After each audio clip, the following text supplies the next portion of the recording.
आ गए बेटा। और बता बेटा, कैसा रहा तेरे ससुराल का फंक्शन? तेरे साले की सगाई कैसी थी? क्या खाक फंक्शन था माँ। अरे मुश्किल से 50 लोग भी नहीं थे इसके घर वाले, और तो और लिफाफे में डाल के 100 रुपए पकड़ा दिए। और माँ, इसकी वो होने वाली भाभी बिल्कुल गवार है। अरे बेटा, अब वो उसका भाई जो है वो भी तो गरीब सा लड़का है। 3-4 सालों से परेशान घूम रहा था रिश्ते के लिए, तब कहीं जाकर ये रिश्ता मिला है। सही कह रही हो माँ।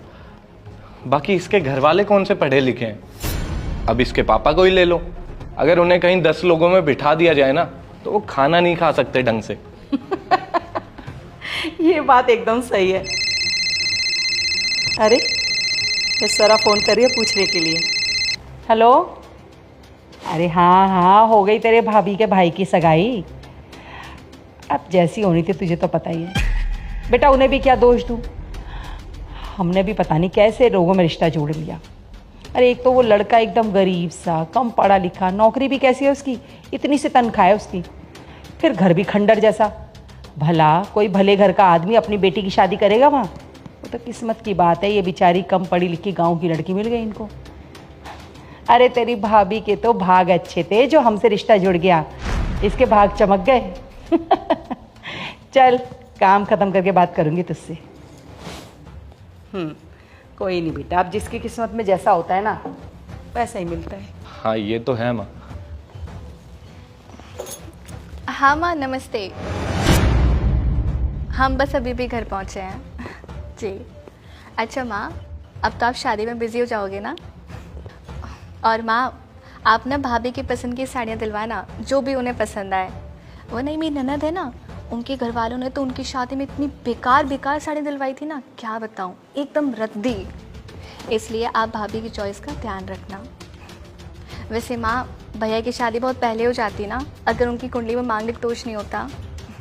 खैर कोई नहीं, अब तो हो रही है ना शादी, और भैया भाभी की जोड़ी ना सबसे बेस्ट है।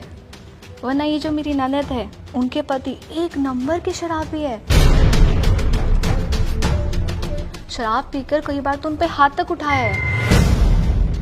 अरे दिमाग खराब है क्या? क्या बकवास कर रही हो? ये घर की बातें बाहर क्यों बता रही हो?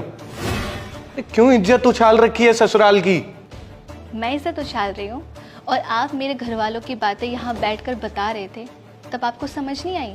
तब आपको फील नहीं हो रहा था कि आप भी तो इज्जत ही उछाल रहे हो ना मेरे घर वालों की? ससुराल वालों की इज्जत रखना सिर्फ हम बहुओं का फर्ज है, और आप दामाद का क्या? जब मन चाहे, जब जी करे, मेरे घर वालों की इज्जत उछालो, नमक मिर्च लगाकर बैठ के बातचीत करो। तब आपको ख्याल नहीं आता? इस घर में कोई भी कमी मुझे महसूस हुई है ना, मैंने आज तक अपने मायके में एक बात नहीं बताई। मैंने कभी भी ससुराल और मायके में डिफरेंस नहीं किया है, दोनों को एक साथ लेकर चलने की कोशिश की है। जितना मैं अपनी मम्मी को मानती हूँ ना, प्यार करती हूँ, उतना मैं आपको भी प्यार करती हूँ। घर की इज्जत क्या होती है ना, मुझे अच्छे से पता है। मैं परिवार की इज्जत करना जानती हूँ, उछालना नहीं। और तुम मेरा फ़ोन चेक कर सकते हो, स्विच ऑफ है। मैंने कोई बात किसी को नहीं बताई है।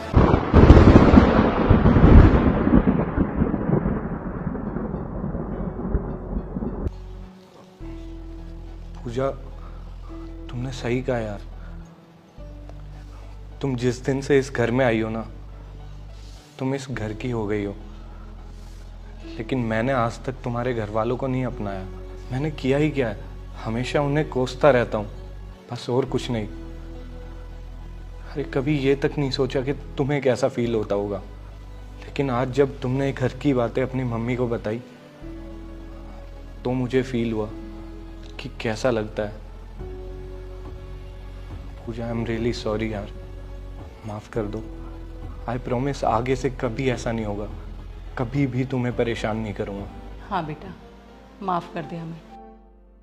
हम तो भूल ही गए थे कि इंसान अमीर हो या गरीब, आत्मसम्मान तो सबके पास होता है ना। और हमें कभी भी किसी की इस तरह से खिल्ली नहीं उड़ानी चाहिए। पता नहीं हम लोग अपने घमंड में इतने मस्त हो गए कि तेरे घर वालों की बेइज्जती करने का कोई मौका नहीं छोड़ते थे। मैं भूल गई कि वो लोग बेशक पैसों से गरीब हैं, पर वो बहुत संस्कारी लोग हैं। उन्होंने तुझे कितने अच्छे संस्कार दिए।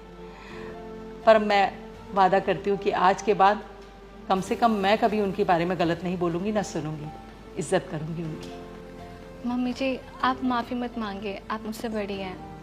मुझे बस ये अच्छा लग रहा है कि आप लोग को आपकी गलती का एहसास हो गया है।